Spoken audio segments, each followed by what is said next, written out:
बुजुर्ग महंगा टिकट खरीदना चाहते थे। एजेंट इन्हें सस्ता टिकट देना चाहता था। वो दोनों मसलसल तकरार कर रहे थे। एजेंट बता रहा था, सर ये भी फर्स्ट क्लास है, ये आपको 4 लाख रुपए सस्ती पड़ेगी।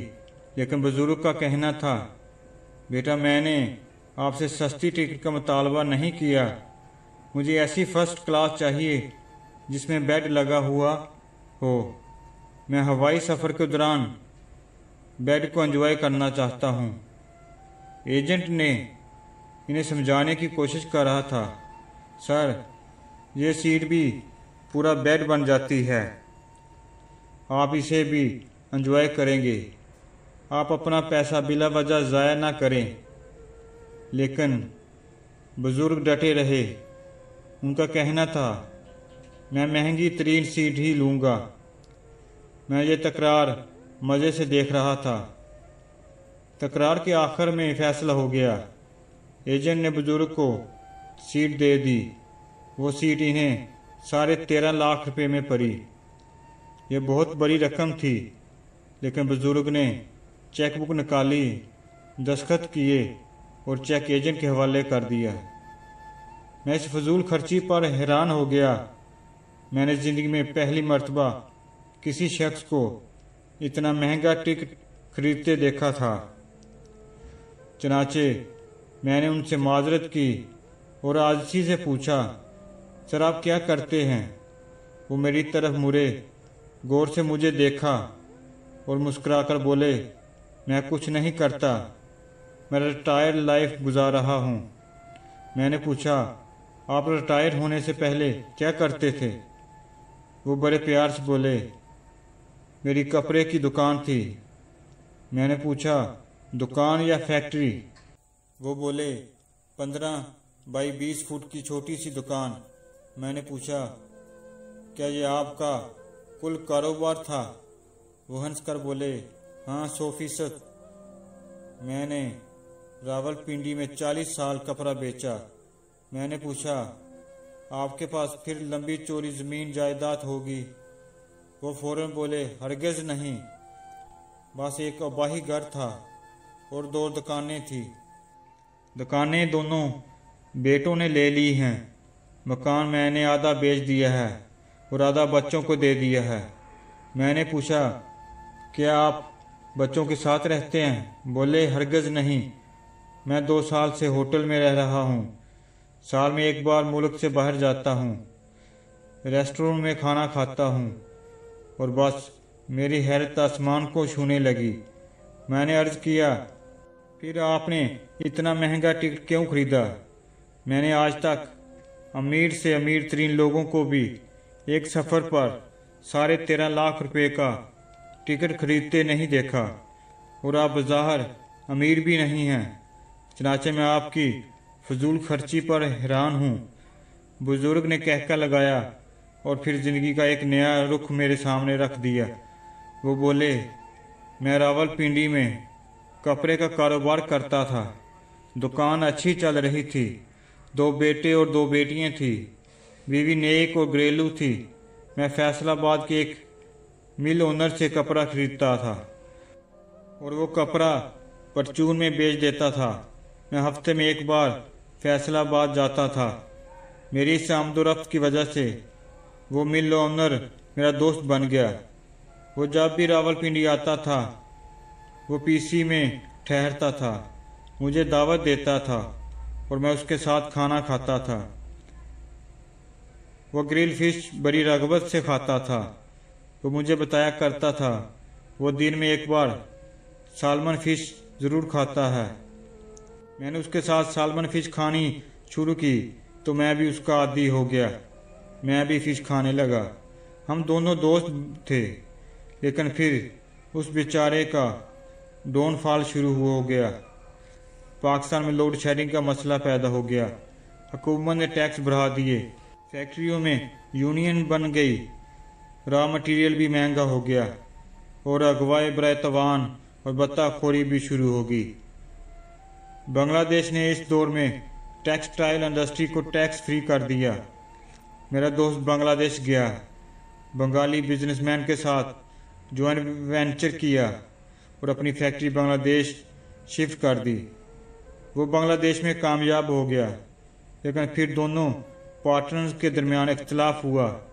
معاملہ عدالت تک گیا اور بنگلہ دیش کی عدالت نے بنگالی بزنس مین کے حق میں فیصلہ دے دیا۔ یوں وہ بیچارہ محل سے فٹ پاتھ پر آ گرا۔ وہ واپس پاکستان آ گیا۔ فیصلہ آباد میں اس دوران اس کی پراپرٹی پر قبضہ ہو چکا تھا۔ وہ یہاں بھی کورٹ کچہری میں الجھ گیا۔ بیوی یہ اتراؤ چراؤ برداشت نہ کر سکی۔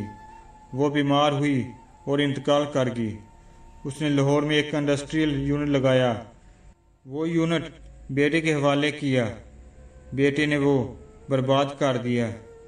دوسرے بیٹے کو کاروبار میں ڈالا، وہ بھی ناکام ہوا اور بیوی بچوں کے لے کر کینیڈا شفٹ ہو گیا۔ بڑا بیٹا ناکامی کے بعد نشے کا عادی ہو گیا۔ وہ نشے کے ہاتھوں ہسپتال پہنچ گیا۔ بیٹی کی شادی کی، سسرال نے گھر مانگ لیا۔ اس نے اپنا واحد گھر بیٹی کو دے دیا۔ یار دوست بھاگ گئے اور عزیز رشتہ دار سائڈ پر ہو گئے، اور یوں وہ بیچارہ پوری دنیا میں بے دست و پا ہو گیا۔ میں اس کے عروج و زوال کا عینی شاہد تھا۔ وہ خوددار تھا۔ اس نے مجھ سے ملنا بھی ترک کر دیا تھا، لیکن میں اسے ڈھونڈ ڈھونڈ کر مل لیتا تھا۔ ہم گرل فش کھاتے تھے، پرانا وقت یاد کرتے تھے اور ہنس رو کر اپنے اپنے ٹھکانے پر آ جاتے تھے۔ وہ زندگی کے بوجھ کے ساتھ ساتھ چلتا رہا، لیکن پھر ایک ایسا وقت آ گیا جب کرائے کا مکان بھی اس کے بس کی بات نہ رہا۔ وہ حقیقتاً کوری کوری کا محتاج ہو گیا، اور پھر ایک دن وہ غائب ہو گیا۔ میں اسے تلاش کرتا رہا، لیکن وہ نہ ملا۔ میں اپنے کام کاج میں مصروف ہو گیا۔ مجھے ایک دن ایدی فاؤنڈیشن سے فون آیا۔ مجھے بتایا گیا آپ کا ایک عزیز شدید علالت میں ہے، ہمارے پاس موجود ہے، آپ سے ملنا چاہتا ہے۔ میں تشویش کے عالم میں ایدی فاؤنڈیشن پہنچ گیا۔ وہ مجھے اولڈ پیپل ہوم میں لے گئے۔ میں اندر داخل ہوا تو وہ علالت کے عالم میں بستر پر پڑا تھا۔ داڑھی بڑھی ہوئی تھی۔ شوگر، بلڈ پریشر اور دل کا مرض ہے۔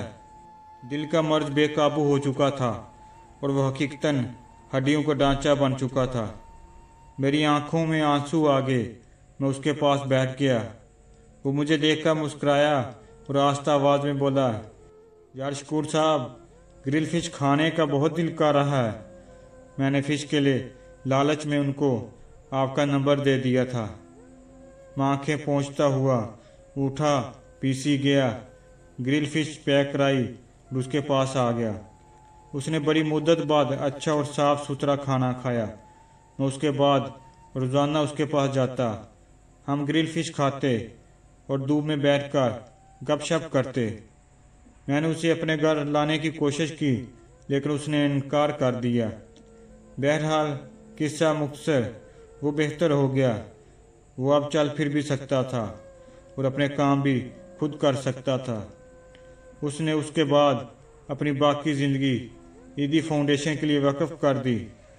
وہ اولڈ پیپل ہوم میں رہتا تھا، بیماروں کی خدمت کرتا تھا، نماز پڑھتا تھا اور اللہ تعالیٰ سے اپنے گناہوں کی معافی مانگتا تھا۔ ہم دونوں ہفتے میں 1-2 بار ہوٹل جاتے تھے، گرل فش کھاتے تھے اور کافی پیتے تھے۔ یہ روٹین اس کے مرنے تک جاری رہی۔ میں اسے ایک رات واپس چھوڑ کر آیا۔ وہ بستر پر لیٹا اور پھر دوبارہ نہ اٹھ سکا۔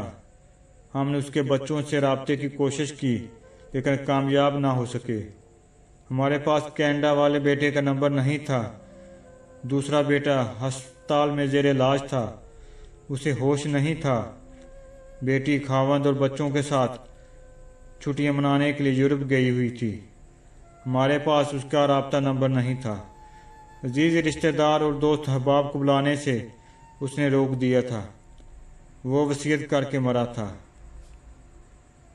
میری موت کی کوئی انویسٹمنٹ نہیں ہوگی اور میرے کسی عزیز رشتہ دار کو اطلاع نہیں دی جائے گی۔ चनाचे अजनबी लोगों ने उसका जनाजा पढ़ाया। अजनबियों ने उसे कब्र में उतारा और अजनबी कब्रस्तान में उसे दफन कर दिया। मैं दोबारा अपने कारोबार में मसरूफ़ हो गया। मैंने एक दिन अपने बड़े बेटे को डांट दिया। बेटा बफर गया और बोला, आपने हमारे लिए किया ही क्या है। यह फ़िक्रा सीधा मेरे सीने में लगा। मुझे अपने महरूम दोस्त याद आ गया और एहसास हुआ यह सब माया है, यह सारा माया ख़त्म हो जाएगा। माल वो है जो आपने इस्तेमाल कर लिया और खुशी वो है जो आपने महसूस कर ली। और बस मेरी बीवी वफ़ौत हो चुकी थी, बच्चे शादीशुदा थे। मैंने दोनों बेटों को एक एक दुकान दे दी। मकान बाज़ार में आ चुका था। मैंने आधा मकान बेच दिया। मुझे 12 करोड़ रुपये मिले। मैं होटल में शिफ्ट हो गया। मैं अब आधा दिन ईदी फाउंडेशन में काम करता हूँ। सुबह शाम एक्सरसाइज करता हूँ, स्विमिंग करता हूँ, ग्रिल फिश खाता हूँ, सूट पहनता हूँ, होटल की गाड़ी इस्तेमाल करता हूँ। साल में एक बार महंगा तरीन टिकट लेकर मुल्क से बाहर जाता हूँ और चिल कर रहा हूँ। वो खामोश हो गए। मैं हैरत से उनकी तरफ देखता रहा और वो मुस्कुराते रहे। मैंने अर्ज़ किया, आप जिस तरह रकम उड़ा रहे हैं, ये 12 करोड़ कब तक आपका साथ देगी। बुजुर्ग ने कहका लगाया और बोले, साल का 1 करोड़ खर्च होता है। मेरा ख्याल है मैं 12 करोड़ से पहले फौत हो जाऊंगा। मैंने अर्ज़ किया, और आप अगर बच गए, अल्लाह ने अगर आपको लंबी ज़िंदगी दे दी तो। उन्होंने कहका लगाया और बोले, मैं भी अपने दोस्त की तरह ईदी फाउंडेशन शिफ्ट हो जाऊंगा। आप जैसे किसी दोस्त की मदद से हफ्ते में एक दिन ग्रिल्ड फिश खाऊंगा और मौत के फरिश्ते का इंतज़ार करूंगा। खैर हो, खुश रहें, सलामत रहें। आखिर में मेरी आप सब दोस्तों से गुजारिश है, जितना अल्लाह ने दिया है उसमें राज़ी रहें, खुश रहें। ये दुनिया फ़ानी है, इसको आखिर ख़त्म होना है। इसलिए बेहतर है आखिरत की तैयारी कर ली जाए। दुनिया की मालो दौलत यहीं रह जाएगी, इसको जमा करना छोड़ दें और आखिरत की फ़िक्र करें आप सब लोग। अस्सलाम वालेकुम। दुआओं में याद रखिएगा।